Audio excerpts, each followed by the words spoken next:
بالنسبة للناس اللي كيعانيو من الكحة، من السعال الحاد، من ضيق التنفس، من التعفنات اللي كتكون في الصدر، سوا ليكم نتوما الكبار سوا الوليدات ديالكم الصغار، يعني اللي ما كيبغيوش يشربوا ليكم الدوا، كتبقاو تبزوا عليهم الدوا ما كيبغيوش يشربوه.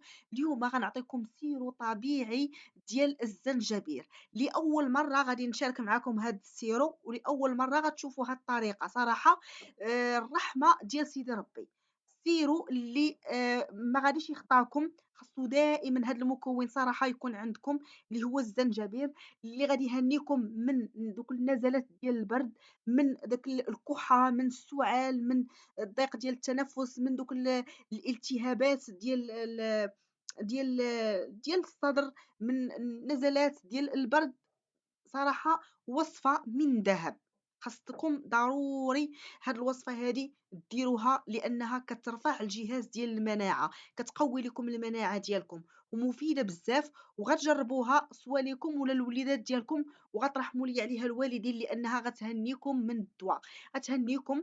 وغادي غادي تلاحظوا عليها واحد التحسن اللي كبير وكبير بزاف، ومن أول يوم غتلاحظوا إن شاء الله بإذن الله النتيجة. وبارطاجيو هاد لا فيديو هذا، ما تخليوش يوقف عندكم، بارطاجيوه هكا باش ديو لاجر، لان هاد الوصفه زوينه وغادي بزاف الناس يحتاجوها، لان هاد الوقت هذا ديال البرد راكم عارفين كلشي مريض، سواء الوليدات الصغارين سواء احنا الكبار. وغادي نبداو على بركه الله الوصفه ديالنا، وما تنسونيش واحد لايك الفيديو. بالنسبه للوصفه غادي نحتاجو فيها السكينجبير، السكينجبير طري، يعني ماشي داك المطحون، طري هكا كيف ما كتشوفوا معايا. غادي ناخدو هكا واحد الكمية اللي غادي نقشروها، وغادي نحكوها في الحكاكة كيف ما كتشوفوا معايا موضح في الفيديو. من بعد غادي ناخدو نص الكمية. المهم أنا غندير معاكم هنايا جوج ديال الطرق، ممكن ديروا نتوما غير وصفة وحدة من هاد الوصفات بجوج. المهم أنا غنشارك معاكم جوج ديال الطرق، نتوما خدوا الطريقة اللي جاتكم مزيانة واللي ارتحيتوا فيها طبعا. غتاخدوا داك سكينجبير، غديروه في واحد الزلافة هكا تكون عندها المغطى كيف ما كتشوفوا معايا، طريقة ساهلة. وغتاخدوا السكر سنيدة. هنا علاش غندير سكر سنيدة؟ لأن بزاف ديال الناس ما متوفرش ليهم العسل الطبيعي، لأن الأغلبية غادي يكون عندهم غير السكر، يعني العسل النحل ما متوفرش عند الأغلبية ديال الناس أولا عند كلشي.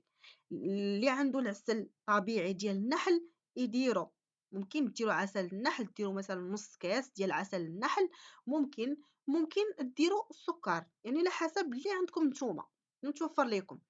غناخدو هنا 3 المعالق ديال السكر ديال سنيدة كيف ما كتشوفوا معايا، 3 المعالق كبار ديال السكر سنيدة، وغادي نخلطوه مزيان مع داك السكينجبير.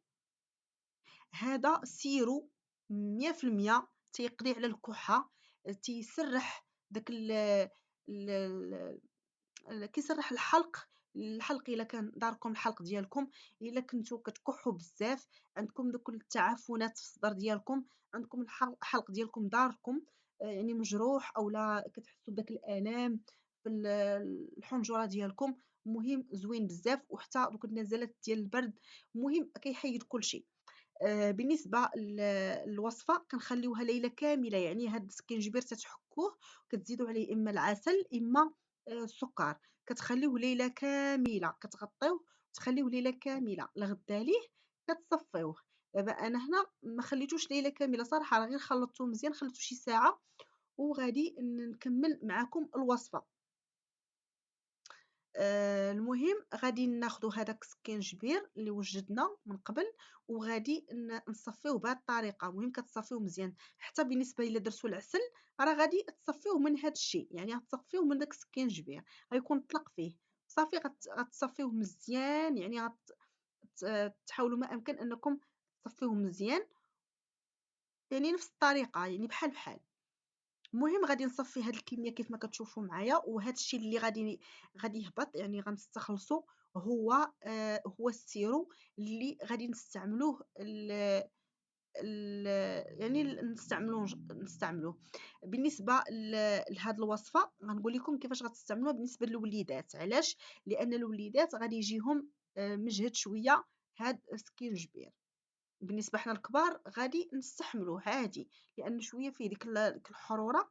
حنا الكبار راني غنستحملوه، ولكن الوليدات الصغار غنعطيكم الطريقة كيفاش كنستعملو أنا لبنتي، يعني الطريقة اللي زوينة وكيجي زوين بهاد الطريقة هادي اللي غتشوفوه معايا إن شاء الله.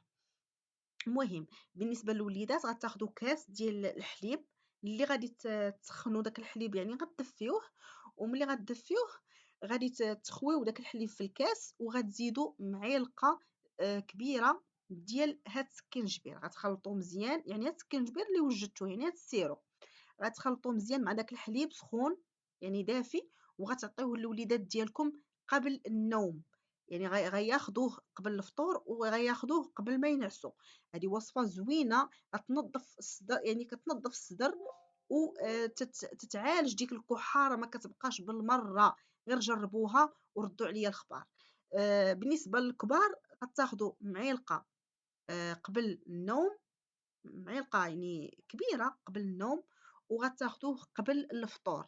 بالنسبة للناس اللي ما كيقدروش يعني يشربوا هكا سكينجبير كيجيهم مثلا على حساب المعدة، ممكن تاخدوه وراء الفطور. المهم الوصفة راها زوينة بزاف. هذه بالنسبة للوصفة الأولى.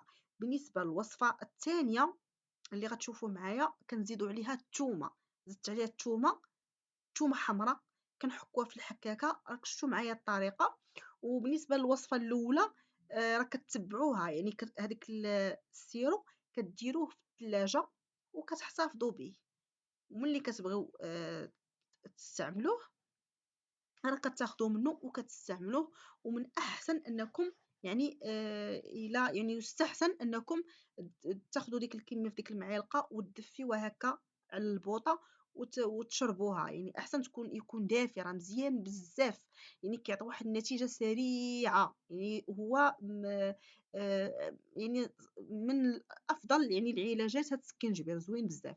حنا بالنسبة لهاد الوصفة كنزيدو عليها زيت الزيتون، يعني عندنا سكينجبير، عندنا الثومة، وعندنا زيت الزيتون. كديروا واحد نص كاس ديال زيت الزيتون، غير كتروا الزيت لان هاد الوصفه هذه مزيانه بزاف. وغادي نديروه يعني في بان ماغي اولا حمام مريم كيف ما كتشوفوا معايا. انا درت هنايا واحد السربيته كديروها في ديك الكاسرونه، وكديروا الماء وكتحطوا ديك الزلافه اللي غديروا فيها الزيت، وما تكثروش الماء باش ما يفيضش لكم في ديك الزلافه الا كانت مثلا ما مغطياش، وكتخليوه حتى كيطلق داك السكينجبير واحد 20 دقيقه هكا ماكسيموم، وصافي. وكتحيدو تخليو حتى تيبرد عاد باش آه، غادي تحطوه على جانب وتبداو تستعملوه نفس الطريقه. يعني كتاخدو معلقة كدفيوها هكا، ديك المعلقة كدفيوها على البوطة، غير كتدفى غير واحد شوية، ما كيبقاش بارد، كتشربوا معلقة قبل الفطور، هذا كتستعملوه قبل الفطور. وكذلك إلا ما قدرتوش عليه قبل الفطور بالنسبة يعني السكينجبير مجهد شوية، ناولوه مور الفطور. بالنسبة لليل غتستعملوه كذلك حتى في الليل، يعني قبل ما تنعسوا ممكن تاخدوا معلقة كذلك يعني في نصف النهار. هذه هي الوصفة كيف ما شفتوا معايا، وصفة رائعة بزاف، ووصفة اللي تتقوي لنا المناعة ديالنا خصوصا في هذا الفصل هذا ديال البرد، لأن كنوليو معرضين للفيروسات، معرضين لبزاف ديال الأمراض، يعني دغيا تنمرضوا.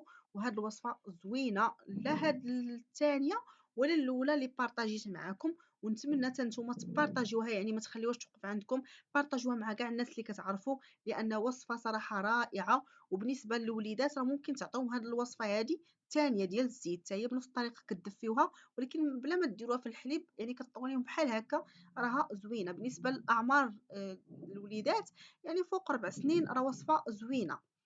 وهذا ما كان، الله يجيب الشفاء للجميع، وفي أمان الله.